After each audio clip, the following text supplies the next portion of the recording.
La Revolución Francesa y la Iglesia. Derechos del hombre.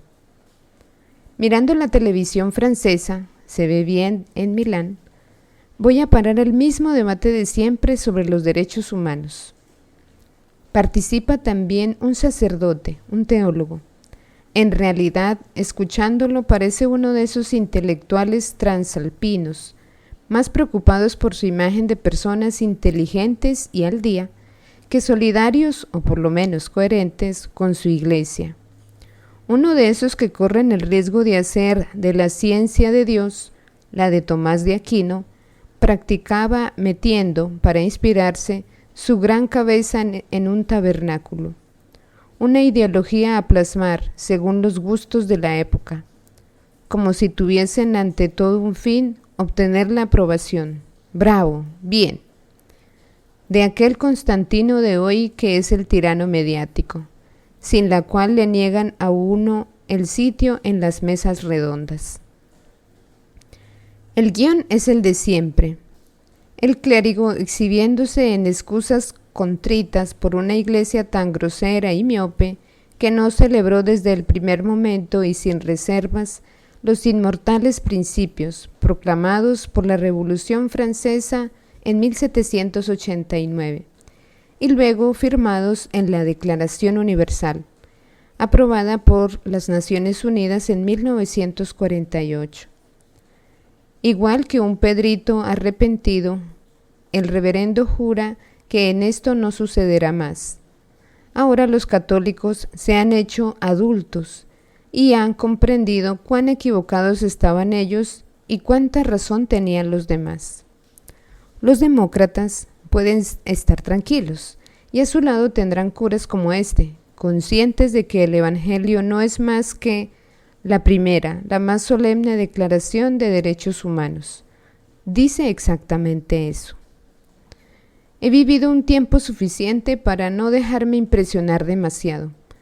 Tenía yo la edad de la razón, ya desde hacía mucho tiempo, cuando el marxismo parecía triunfador y se creía que el nacimiento del hombre nuevo y de la historia nueva había que fijarlos diferentemente en 1917 en San Petersburgo. En aquellos tiempos no se organizaban mesas redondas sobre la libertad, burguesa nacida de la Revolución Francesa, o si se prefiere, de la americana, sino de la justicia proletaria.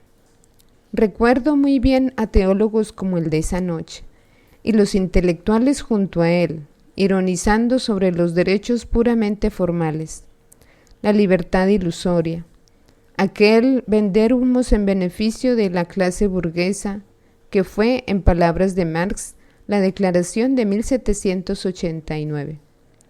¿Cuántos católicos modernos teorizaban, ante la complacencia de los medios de comunicación, que la Iglesia traicionaría a la humanidad y la cita decisiva con la historia si no se transformaba en una especie de sección católica de la Internacional Comunista?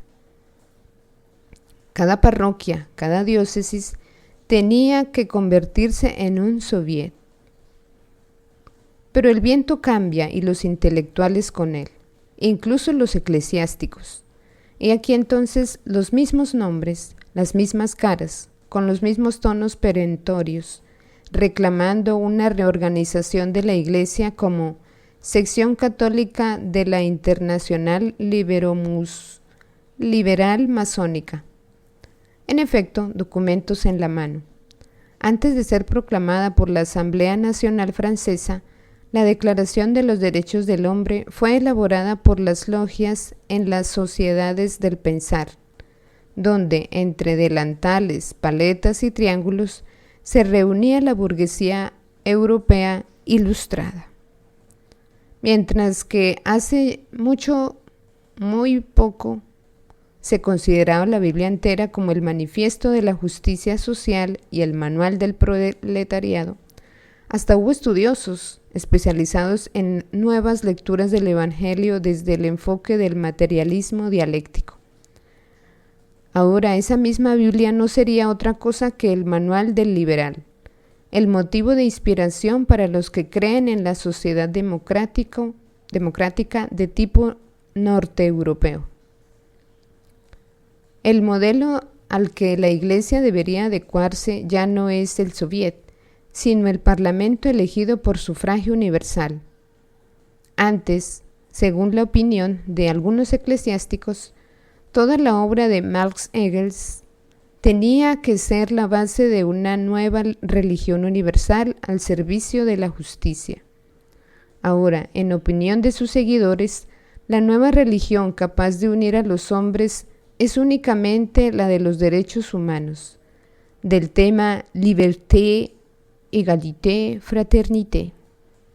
Por lo tanto, profetas del verbo ya no son los bolcheviques, sino esos jacobinos o girondinos hacia donde quienes el marxismo dirigió durante más de un siglo, duras injurias, tratándolos como a las moscas en el carro de la burguesía. Ventajas de la edad. Como ya he conocido las intransigencias proletarias, no me dejo conmover por los actuales entusiasmos liberales. Los oí cuando arremetían contra los iniciadores franceses o americanos de la democracia formal del 1700. ¿Cómo podría impresionarme su enamoramiento actual por los réprobos de ayer?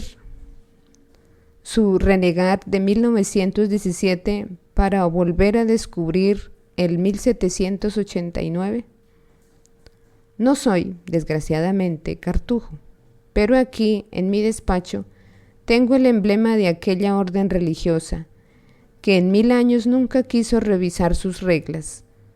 Cartusa nunquam reformata, quia nunquam reformata. Por decirlo a su manera, humildemente orgullosa, la cartuja nunca reformada, ya que nunca fue deformada. Debajo del emblema, el famoso lema Stat crux dum voltius orbis. La cruz permanece firme mientras el mundo da vueltas.